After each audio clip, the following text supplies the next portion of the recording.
حرم شریف کے بالکل قریب جو ہوٹل بنے ہوئے ہیں وہ قریب کے پہاڑوں سے بھی اب زیادہ اونچے ہو گئے. جس زمانے میں ایک منزلہ عمارت ہوتی تھی شاید ہی کوئی بندہ دوسری منزل بناتا ہوگا. مشینری نہیں تھی، ٹیکنالوجی نہیں تھی. اس زمانے میں یہ کہہ دینا کہ پہاڑوں سے اونچی عمارتیں ہو جائیں گی، یہ فقط گمان اور خیال کی بات نہیں بلکہ یہ اللہ رب العزت کی طرف سے ان کو دیے ہوئے علم کی بات ہے. آج ان نشانیوں کو ہم اپنی آنکھوں سے دیکھ رہے ہیں.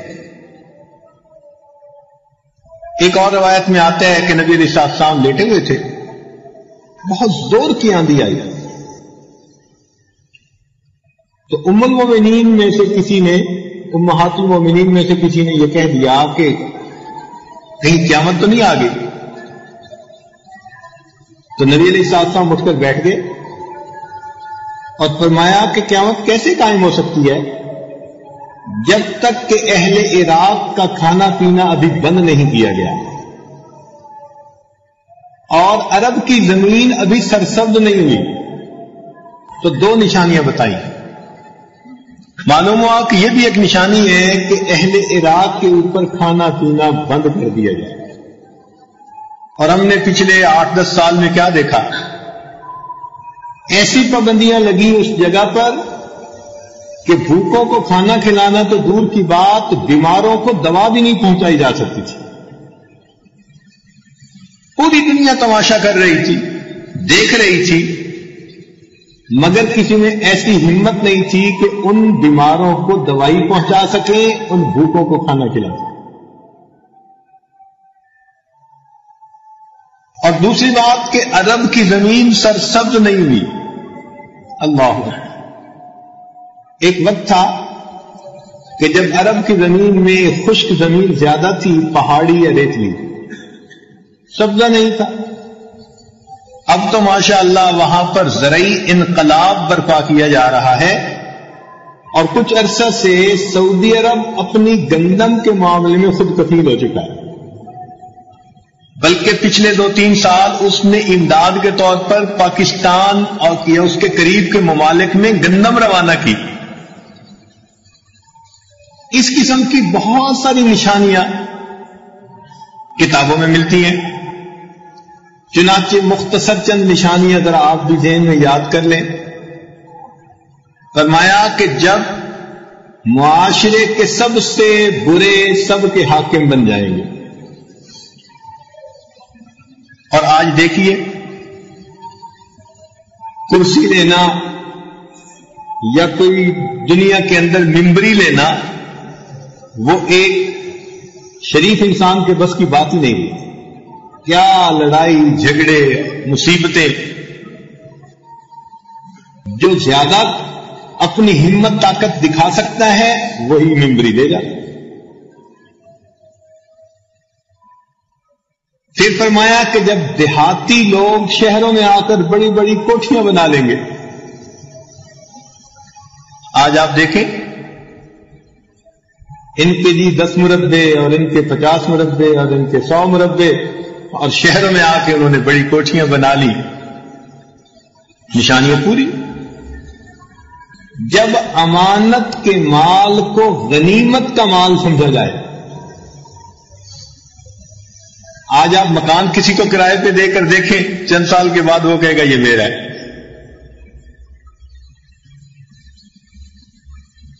آج آپ کسی کے پاس امانت رکھوائیں وہی اس میں بددیانتی کرے گا. امانت کو غنیمت کا مال سمجھے. حالت تو یہ ہے نا کہ گنے کی ٹرالی جا رہی ہوتی ہے، چھوٹے بڑے سب پیچھے اس کو کھینچنے میں لگے ہوتے ہیں. مسلمانوں کا معاشرہ ہے اور یہ ذہن میں خیال نہیں جاتا کہ یہ چوری ہے اور خوش ہو رہے ہوتے ہیں. جب لوگ دوسروں کے شر سے بچنے کے لیے ان کی عزت کریں. کیسی عجیب بات کہی. آج جو عزت دل سے شاید ہی کوئی کرتا ہو کسی کی، آج عزت ہو رہی ہے ظاہرداری کے طور پہ شر سے بچنے کے لیے کہ جی ہم ان کے ہاں میں ہاں نہیں ملائیں گے تو یہ ہمارا جینا مصیبت کر دیں گے. حق بات کہی نہیں جا سکتی. شر سے بچنے کے لیے دوسرے کا اکرام کرتے ہیں. اچھا بھائی ٹھیک ہے, بہت اچھا. جب پچھلے لوگ اپنے سے اگلے والوں پر لعنتیں بھیجیں, ان کو برا کہیں, اور آج آپ دیکھ سکتے ہیں کتنے لوگ ایسے ہیں جو اپنے پہلے والوں کے اوپر جو ہے وہ تبرہ کرتے. جب ماں کی بجائے بیوی کی فرمانبرداری کی جانے لگے, شریعت نے تو کہا نا کہ بھئی ماں کی بات مانو. آج ماں تو ایک طرف, آج بیوی کی بات آگے رکھی جاتی ہے. جب باپ کی بجائے دوست کی بات مانی جانے لگے, آج وہ وقت آ چکا کہ آج کا بچہ اپنے باپ سے اس طرح نفرت کرتا ہے جیسے کوئی پاپ سے نفرت کر رہا ہوتا. دوست کو اپنا سجن سمجھتا ہے, حالانکہ وہ کم علم بھی ہے, نا تجربہ کار بھی ہے.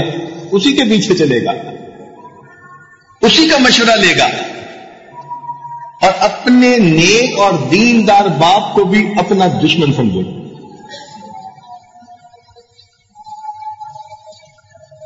جب ماں اپنی حاکمہ کو جنم دے, یعنی بیٹی اپنی ماں پر حکومت کرے, اور یہ تو نشانی ہم نے بھی اپنی آنکھوں سے دیکھ لی. ہمارے ہاں ایک صاحبہ کی حکومت تھی تو ماں وزیر تھی اور بیٹی وزیر اعظم تھی. بیٹی اپنی ماں پر حاکمہ تھی. ہم نے اپنی آنکھوں سے اس نشانی کو دیکھا.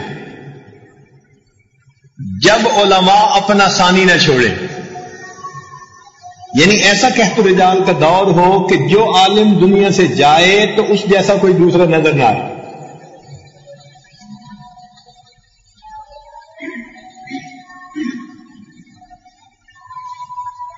جب لوگ زکوٰۃ کو تاوان سمجھنے لگ جائیں,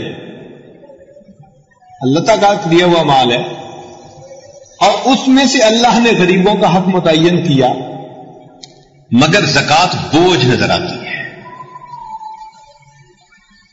اریانی, فحاشی, موسیقی عام ہو جائے, اور اس کی تو اب بات ہی کیا کرنے. اور اللہ محفوظ فرمائے اس ٹی وی سے اور انٹرنیٹ سے.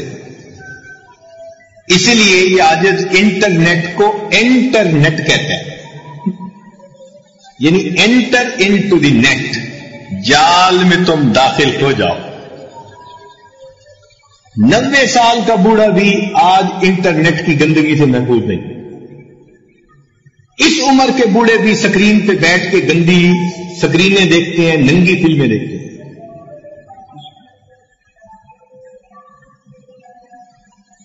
ایسا بھی ہوا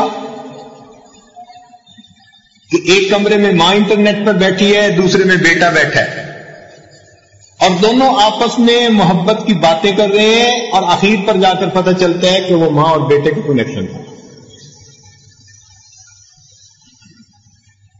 جب ہر کان کے قریب مغنیاں گانے لگ جائیں, ہم سوچتے تھے کہ چلو یہ ٹیپ ریکارڈ نے نشانی پوری کر دی, مگر نہیں, آج تو مصیبت ہی اور ہے.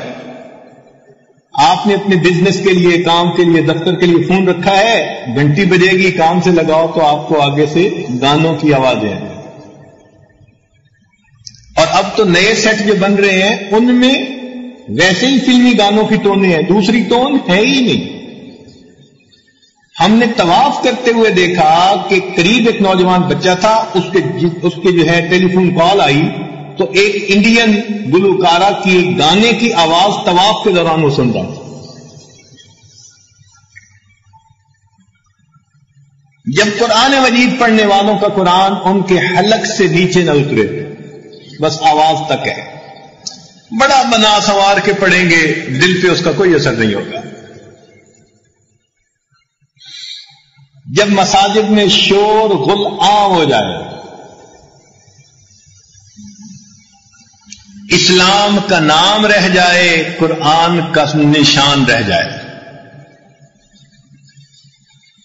اس وقت زلزلوں کا آنا، آندھیوں کا چلنا یہ عام ہو جائے گا۔ دیکھیے 1400 سال پہلے یہ نشانی بتائی گئی اور آج ان نشانیوں کو ہم اپنی آنکھوں سے پورا ہوتے دیکھ رہے ہیں۔ فرمایا پوری دنیا میں افراتفری کا عالم ہوگا، پوری دنیا میں افراتفری کا عالم ہوگا۔ دیندار لوگوں کو چن چن کے مارا جائے گا،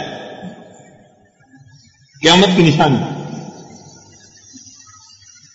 مرنے والے کو اپنے جرم کا پتہ نہیں ہوگا۔ ایک آدمی کو مارا جا رہا ہوگا اور اس بندے کو یہ نہیں پتا ہوگا کہ مجھے کس جرم میں مارا جا رہا ہے۔ بے گناہ لوگ نماز پڑھنے مسجدوں میں آئیں گے، لاشیں واپس جائیں گے۔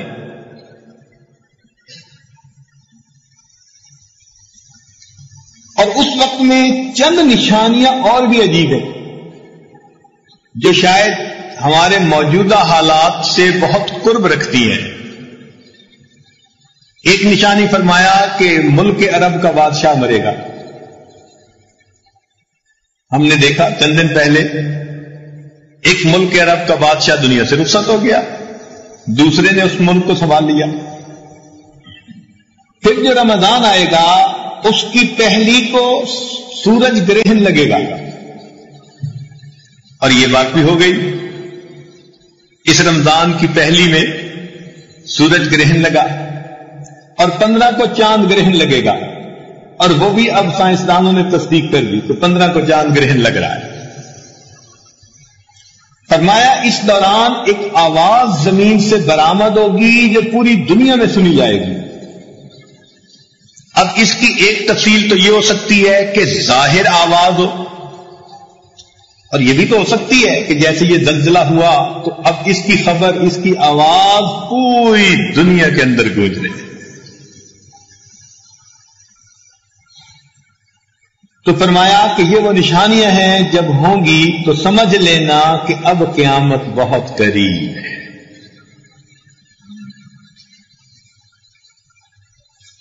ان نشانیوں میں سے ایک بات یہ بھی فرمائی، ان الدنیا حلوۃ، بے شک یہ دنیا بڑی میٹھی ہے، خضرۃ، بڑی سرسبز ہے۔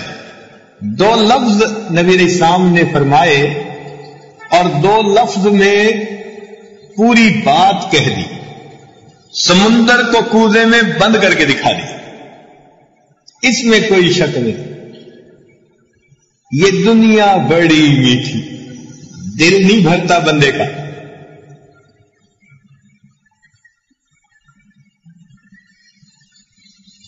بوڑھا بھی ہو جائے تو جوان بننے کو دل کرتا ہے، مرنے کو دل نہیں کرتا۔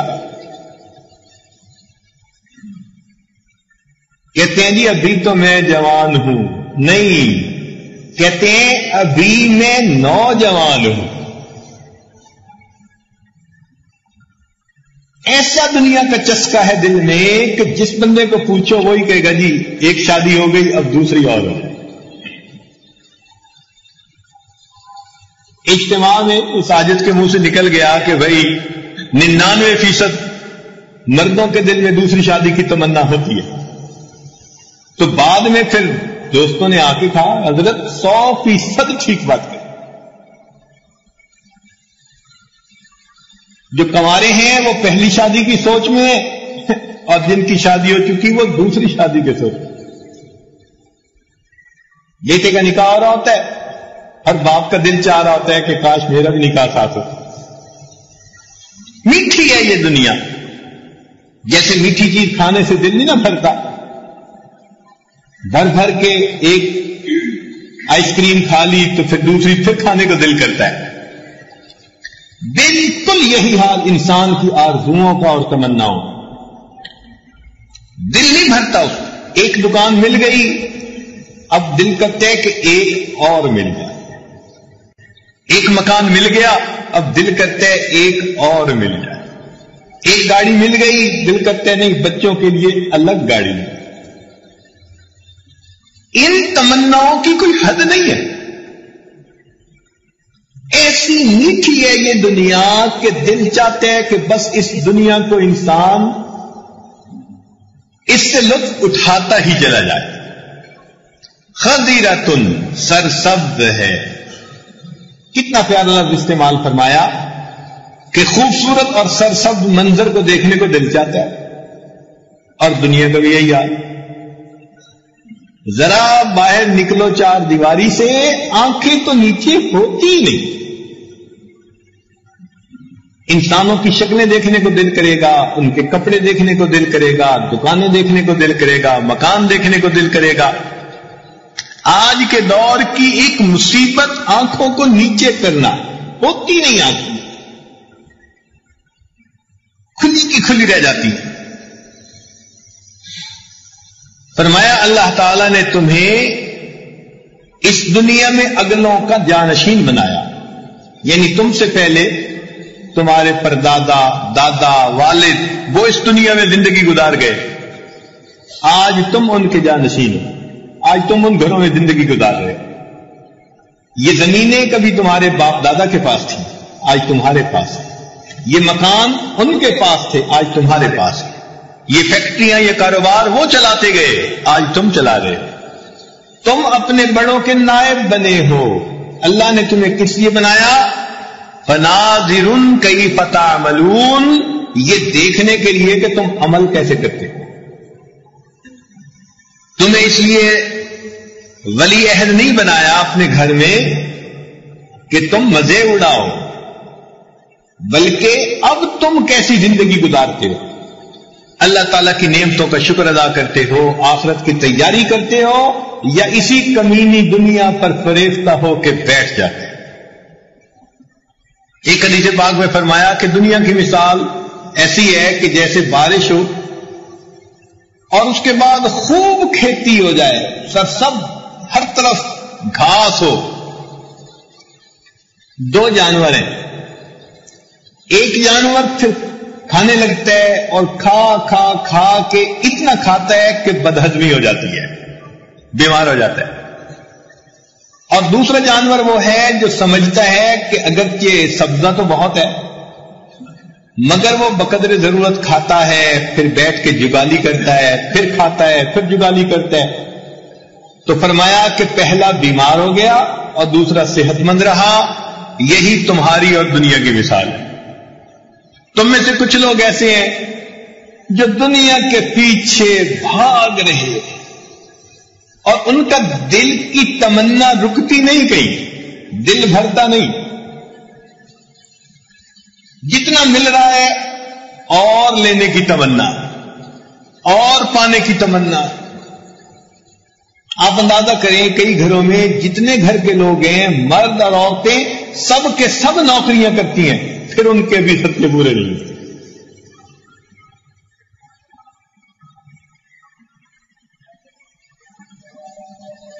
ایسی ہوس دل میں آ گئی کہ کہیں قناعت نہیں ہے. چنانچہ حدیث پاک میں فرمایا گیا کہ ایک بندے کو اگر اللہ تعالیٰ جنگل سونے کا بنا ہوا دے دے تو وہ دل میں تمنا کرے گا کہ ایک جنگل اور ہوتا, اور فرمایا ایک جنگل اور دے دے تو وہ تمنا کرے گا کہ جنگل کا بنانے والا بھی میں ہوتا. انسان کے پیٹ کو فقط قبر کی مٹی بھرتی ہے اور کوئی چیز نہیں بھر سکتی. جس بندے کو دیکھو وہی اپنی جنت بسانے میں لگا ہوا. جنت بسانے سے کیا مراد؟ گھر ایسا خوبصورت ہو, بیوی اتنی پیاری ہو, اولاد ایسی ہو, گاڑی ایسی ہو, کاروبار ایسا ہو. من پسند کی چیزیں پانے کی تمنا میں ہر بندہ لگا ہوا ہے, اور بائی ہک اور بائی کروک مال سمیٹ کر اپنی آرزوؤں کو پورا کرنے میں لگا ہے.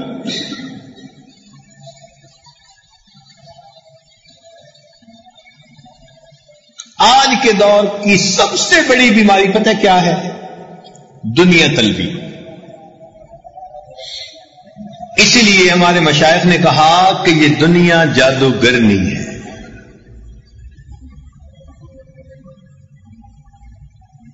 چنانچہ دو فرشتے اللہ تعالیٰ نے بھیجے تھے آزمائش کے طور پر، اور ان کو جادو کا علم دیا تھا. تو وہ جادو لے کر آئے تھے، یفرقون بہ بین المرء وزوجہ. اس جادو کے ذریعے سے وہ خاوند اور اس کی بیوی کے درمیان جدائی ڈال دیتے تھے. تو دنیا کے جادو نے خاوند اور بیوی کے درمیان جدائی ڈالی، لیکن یہ دنیا کا جادو جب کسی پہ چل جاتا ہے یہ بندے اور اس کے پروردگار کے درمیان جدائی ڈال دیتا ہے. یہ دنیا بڑی جادوگرنی ہے. یفرق بین المرء وربہ، بندے اور اس کے رب کے درمیان جدائی ڈال دیتے ہیں. اسی لیے مال کا زیادہ آ جانا یہ خوشی کی بات نہیں ہوتی. مال جب آتا ہے تو اپنے ساتھ وبال لے کے آتا ہے. توجہ سے بات سنیے گا. جب مال آتا ہے تو اپنے ساتھ وبال لے کے آتا ہے. کم سے کم وبال یہ ہے کہ نبی علیہ السلام نے فرمایا کہ میری امت کے غریب لوگ میری امت کے امیروں سے 500 سال پہلے جنت میں بھیج دیے جائیں. یہ حلال مال بھی ہے، نیکی پہ بھی خرچ ہو رہا ہے، تو حساب کے لیے وقت تو دینا پڑے گا نا.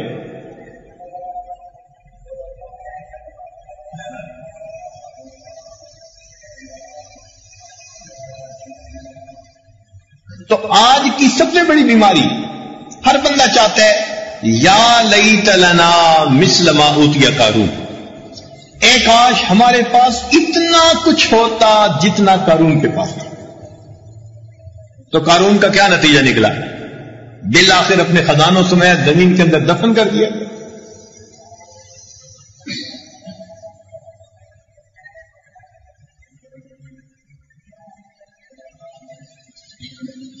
ہمارے ایک واقف لوگ صاحب ہیں، ان کی اپنی جو نوکری ہے وہ تائیوان میں ہے، ایک ملک میں ہے،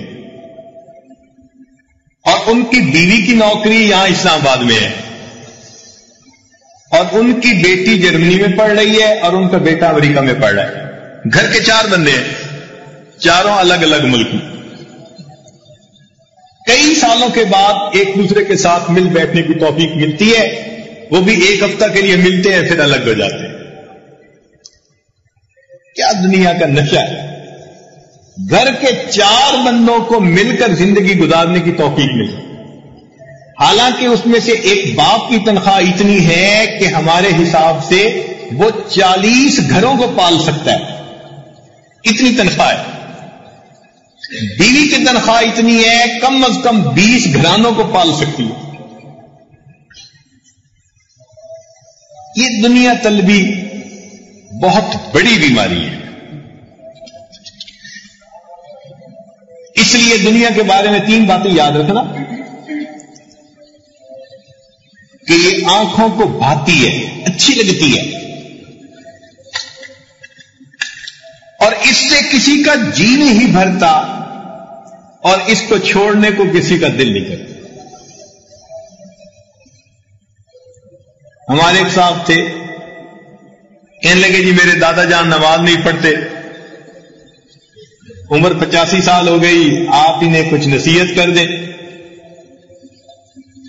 ہم نے کچھ نماز کی بات چلائی بیٹھ کے کہ بھائی آپ فارغ ہیں، اللہ تعالیٰ نے آپ کو زندگی دی ہے، اب تو آپ کے بچے ہیں سارا بوجھ اٹھانے والے، تو آپ نماز پڑھ لیا کریں. تو جب یہ کہا نا تو انہوں نے اپنے گھٹنے کو پکڑ کے کہنے لگے بس اس کے اندر درد ہے، یہ ختم ہو جائے نا تو میں نماز شروع کر دوں گا. یعنی 85 سال کی عمر میں ابھی اس انتظار میں کہ گھٹنے کا درد پہلے ختم ہو پھر میں نماز پڑھوں.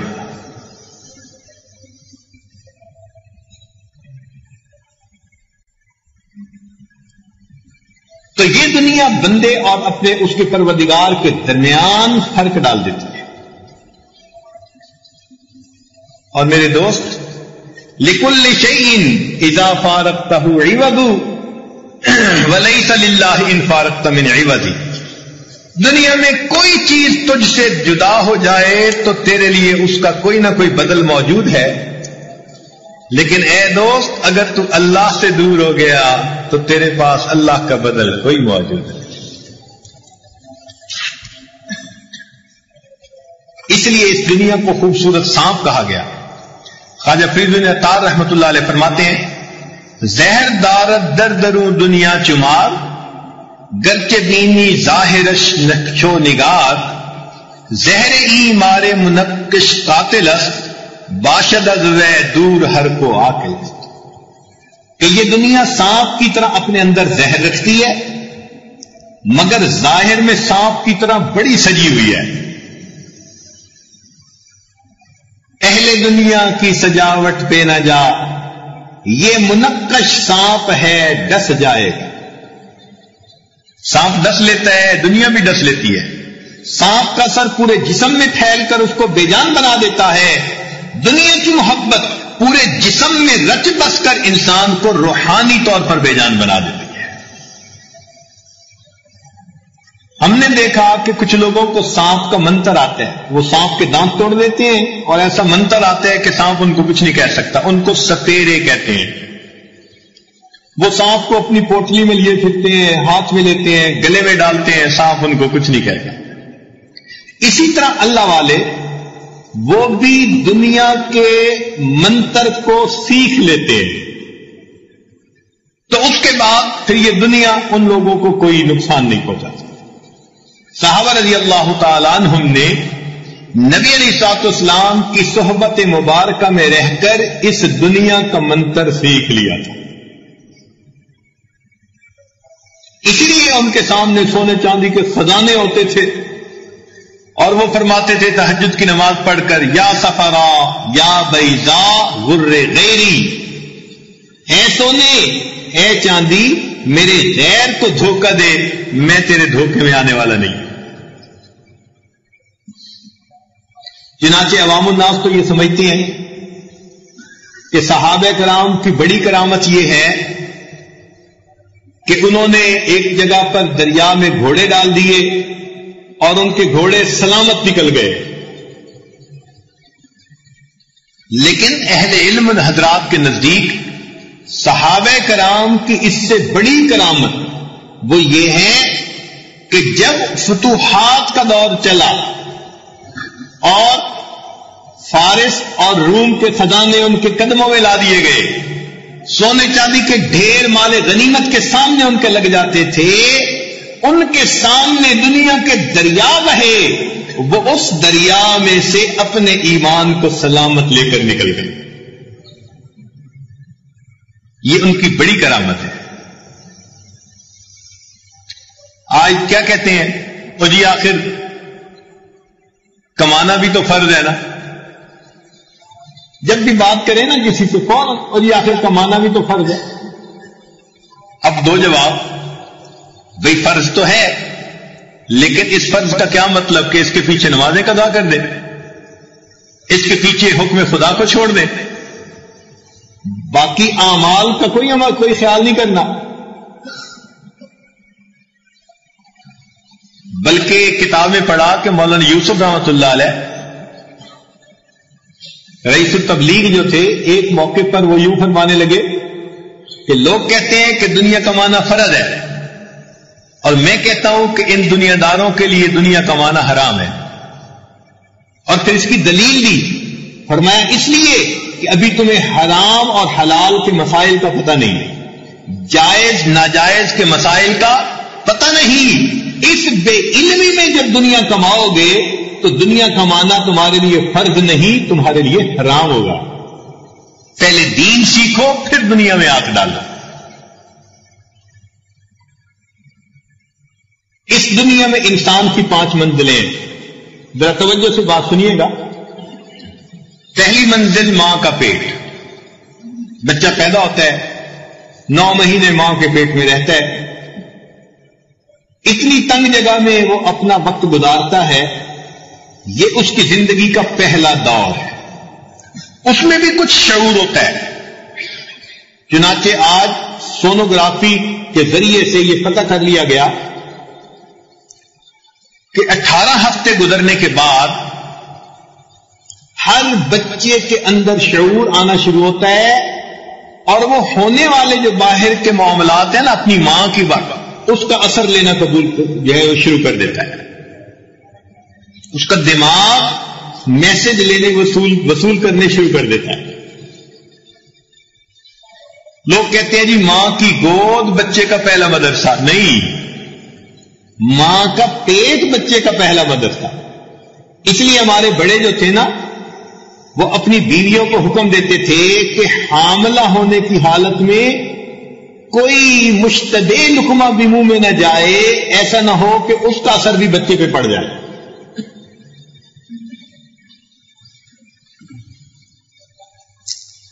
وہاں ماں کے پیٹ میں بچے کی غذا گندا خون، اور وہ ایسی جگہ رحم میں ہوتا ہے جہاں چاروں طرف اس کے پیشاب کا پانی، وہ شاک ایبزاربر کا کام کرتا ہے. اگر بچہ پانی میں فلوٹ نہ کر رہا ہو، تیر نہ رہا ہو، تو ماں اٹھ بیٹھ کام بھی نہ کر سکتی. اگر کرتی تو بچے کو نقصان ہوتا. تو اللہ تعالیٰ نے بچے کو پانی کے اندر جیسے ڈوبی ہوئی چیز ہوتی ہے نا، اٹھنے بیٹھنے چلنے پھرنے کا کوئی اثر نہیں ہوتا اس پر، اللہ تعالیٰ نے ایسا کر دیا. اب سوچیں، وہ بچہ پیشاب میں ڈوبا ہوا ہے اور غذا اس کی حیض کا گندا خون ہے، لیکن جب وہ بچہ اس دنیا سے باہر آتا ہے تو آتے ہی رونے لگ جاتا ہے. وہ اپنی اس دنیا کو اصل سمجھ رہا تھا اور اگلے مرحلے پر آنے پہ اسے تکلیف ہو رہی تھی. وہ چاہتا تھا کہ مجھے وہی رہنے دیا جاتا، مجھے کیوں اس نئی دنیا میں لایا گیا. حالانکہ اس دنیا کی غذا اور زندگی کو سوچے تو انسان آج ہنستا ہے، حیران ہوتا ہے. جب یہ دوسرے مرحلے میں آ گیا تو یہ زمین اور آسمان کا پیٹ یہ اس کا دوسرا مرحلہ بن گیا. یہاں پر ہم دال ساگ کی چیزیں کھاتے ہیں، پانی پیتے ہیں، اور یہ چیزیں ہمیں اچھی لگتی ہیں اور اس پر ہم فریفتے ہیں اور ہم آگے کے بارے میں سوچتے ہی نہیں.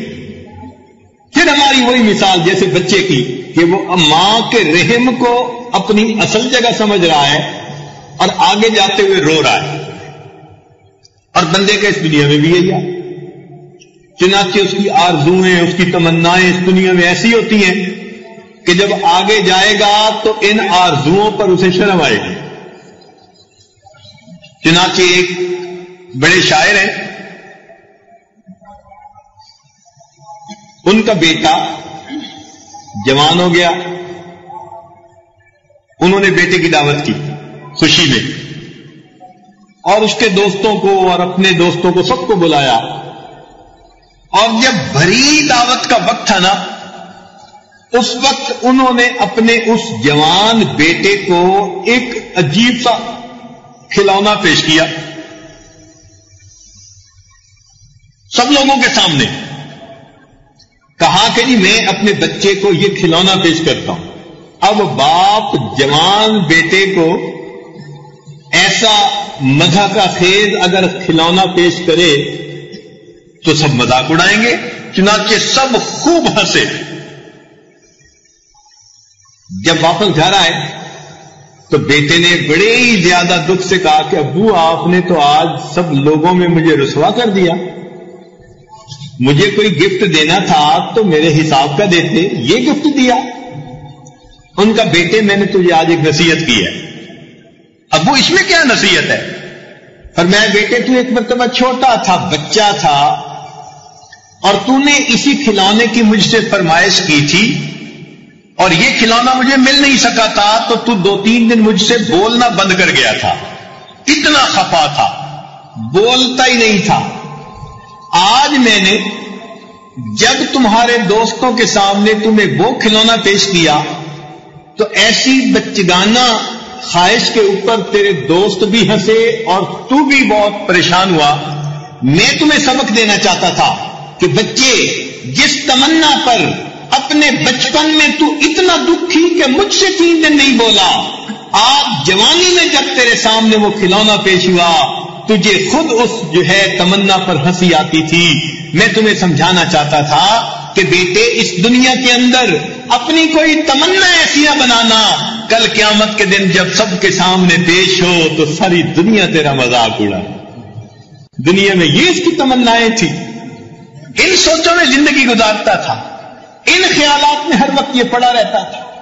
میرے بیٹے کہیں قیامت میں مجمع میں تیرا مذاق نہ اڑا دے. دیکھو پہلے وقتوں میں باپ اپنے بیٹوں کو کتنی اچھی نصیحتیں کرے.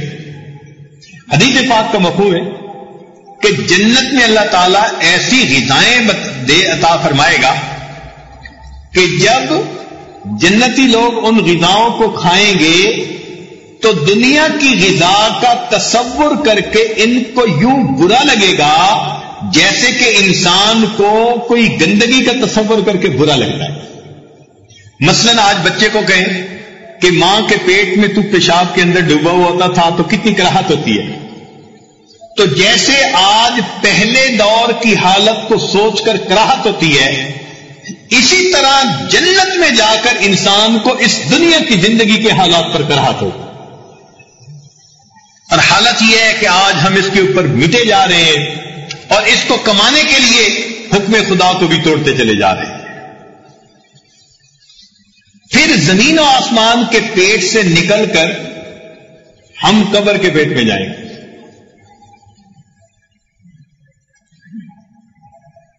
قبر کے پیٹ کے تقاضے کیا ہیں ہم نہیں جانتے.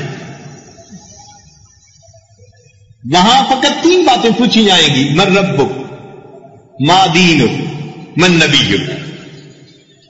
جس انسان نے جواب دے دیا وہ کامیاب، اور جس نے جواب نہ دیا وہ ناکام. گورا ہو، کالا ہو، پڑھا لکھا ہو دنیا کا یا ان پڑھ ہو، کرسی والا ہو، ممبری والا ہو، سب سے یہی سوال پوچھے جائیں گے. اور جس نے جواب دے دیا تو وہ کامیاب. آج دنیا میں رہتے ہوئے جب ہمیں آخرت کے بارے میں سمجھایا جاتا ہے تو ہمیں بات سمجھ میں نہیں آتی، لیکن جب ہم خود آخرت میں پہنچیں گے تو اپنی آنکھوں سے سب کچھ دیکھ لیں گے. ذرا مثال سے بات جلدی سمجھ میں آ جائے گی. مرغی کا ایک انڈا ہے، اس انڈے کے اندر بچہ بن چکا. اب اس بچے کو اگر کوئی جا کر بتائے کہ تم ایک ایسی دنیا میں جانے والے ہو، 6 فٹ کا انسان ہوگا، اونچے اونچے کئی منزلہ تمہارے مکان ہوں گے، درخت ہوں گے، آسمان ہوگا، سورج چاند ستارے ہوں گے. اگر وہ بچہ کہے کہ اچھا میں دیکھتا ہوں کہ یہ سب چیزیں کہاں ہیں، تو مرغی کے بچے کو انڈے کے اندر وہ سب چیزیں نظر آ سکتی ہیں؟ نہیں نہ آ سکتی. وہ کہے گا یہ کیسے ہو سکتا ہے، یہ ممکن ہی نہیں کہ 6 فٹ کا انسان ہو، یہ تو تھوڑی سی دنیا ہے. لیکن جب وہ مرغی کا بچہ اپنے انڈے کے خول سے باہر آئے گا تو اپنی آنکھوں کے ساتھ یہ سب نظارے کو دیکھ لے گا. بالکل اسی طرح اس دنیا کے خول میں رہتے ہوئے، انڈے میں رہتے ہوئے ہمیں آخرت کے تقاضے سمجھ میں نہیں آ رہے. جنت ہوگی، دوزخ ہوگا، میزان ہوگا، اللہ تعالیٰ کے سامنے حاضری ہوگی، کیا بنے گا ہمیں کچھ سمجھ میں نہیں آتا. ہم کہتے ہیں جی کیسے ہوگا، کہتے ہیں جی اے جہان مٹھا اگلا کہ مجھے ڈٹھا. ٹھیک ہے آج یہ کہہ رہے ہو، لیکن جیسے ہی آنکھ بند ہوگی اسی وقت آنکھ کھل جائے گی. ظاہر کی آنکھ بند ہوگی اور من کی آنکھ پھر انسان خود دیکھے گا اور کہے گا کاش کہ میں نے دنیا میں آخرت کی تیاری کر لی ہوتی. اچھا ایک اور مثال، دریا میں ایک مچھلی تیر رہی ہے، اس نے گوشت کی ایک بوٹی دیکھی، اس کا جی چاہا کہ میں اسے کھا لوں.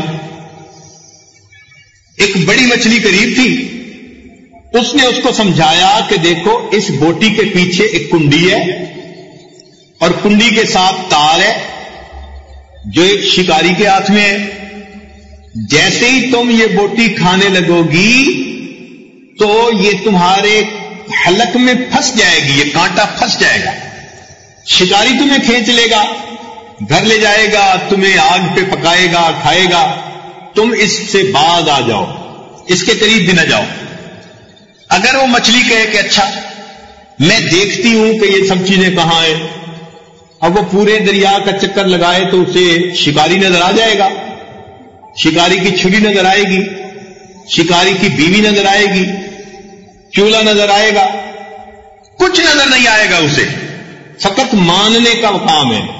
اگر مان لے گی تو سب مصیبتوں سے بچ جائے گی، اور اگر پھر بھی بوٹی کو کھانے لگے گی تو جیسے ہی کنڈی پھنسی اور شکاری نے کھینچا، اب وہ شکاری کو بھی دیکھ لے گی، پھر شکاری لا کے بیوی کے حوالے کرے گا، وہ پھر اس کے جو ہے وہ ٹکڑے بھی بنائے گی، پھر اس کو مرچیں بھی لگائے گی اور اسے آگ پر بھی بھونے گی، پھر سارے گھر کے لیے دسترخوان بچھائے گی، لوگ 32 دانتوں کے اندر اس کو چبائیں گے۔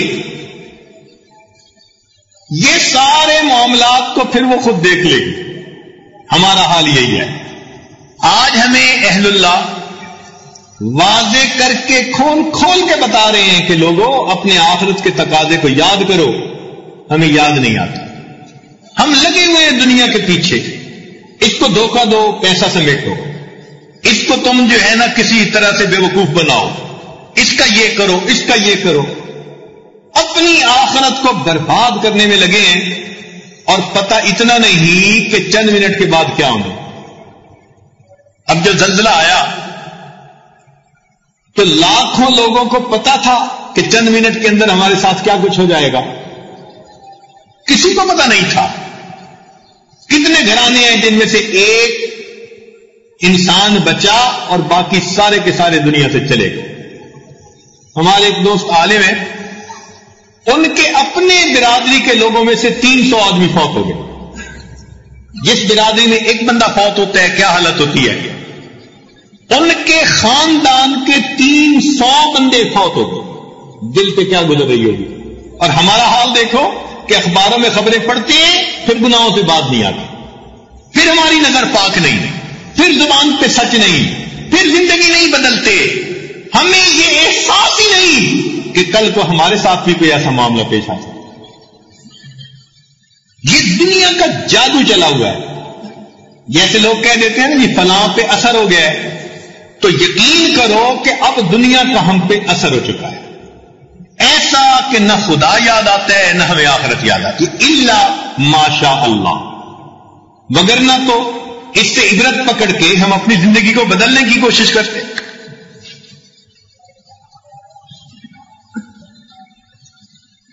چنانچہ ہمیں چاہیے کہ ہم آخرت کی تیاری کریں۔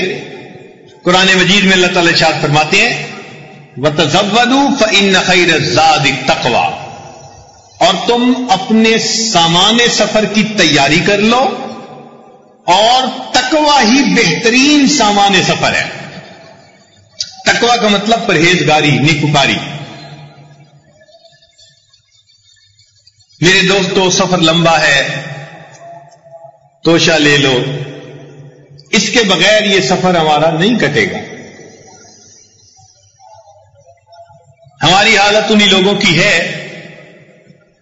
کہ جن کے بارے میں اللہ تعالیٰ فرماتے ہیں وَهُمْ يَحْمِلُونَ أَوْزَارَهُمْ عَلَى ظُهُورِهِمْ، اور وہ اپنی پیٹھ کے اوپر بوجھ لاد رہے ہیں۔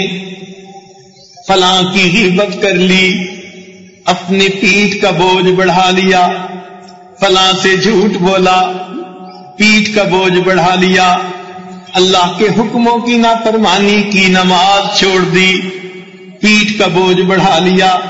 اگر آپ غور کریں سارا دن ہم اپنی پیٹھ کا بوجھ بڑھاتے جا رہے ہیں۔ وَهُمْ يَحْمِلُونَ أَوْزَارَهُمْ عَلَى ظُهُورِهِمْ، سنیے قرآن فرما رہا ہے أَلَا سَاءَ مَا يَزِرُونَ، کتنا برا بوجھ ہے جو یہ اکٹھے کر رہے ہیں۔ مال چاہیے، چاہے دوسرے کو جھوٹ بول کے لیں، غصب کر کے لیں، ڈاکہ مار کے لیں، یہ کیا ہے؟ اپنی کمر کا بوجھ بڑھا رہے ہیں۔ لوگوں کے حقوق کی پرواہ نہیں، اللہ کے حقوق یاد نہیں، یہ کیا ہے؟ اپنی پیٹھ کا بوجھ بڑھا رہے ہیں۔ اتنے بوجھل ہو کر اللہ کے سامنے جائیں گے تو پل صراط کو کیسے پار کریں گے؟ اس لیے نبی علیہ الصلوۃ والسلام نے ایک حدیث میں فرمایا کہ میں اپنے بعد 2 بڑے فتنوں کو چھوڑ کے جا رہا ہوں، میری امت کے لیے 2 بڑے فتنے۔ ایک فرمایا دنیا کی محبت بہت بڑا فتنہ، اور دوسرا فرمایا عورتوں کی محبت مردوں کے لیے بہت بڑا فتنہ۔ اور آج دیکھیے جو غافل لوگ ہیں وہ تو عام طور پہ عورت ہی کی محبت میں گرفتار ہیں، اور جو دیندار ہیں وہ بھی دنیا کی محبت میں گرفتار ہیں۔ آپ نے کبھی کسی کو دیکھا جو اس لیے بیٹھا رو رہا ہو کہ اللہ میں اب تک دنیا سے محبت کرتا رہا، میرے اس گناہ کو معاف فرما؟ ہم اس کو گناہ ہی نہیں سمجھتے۔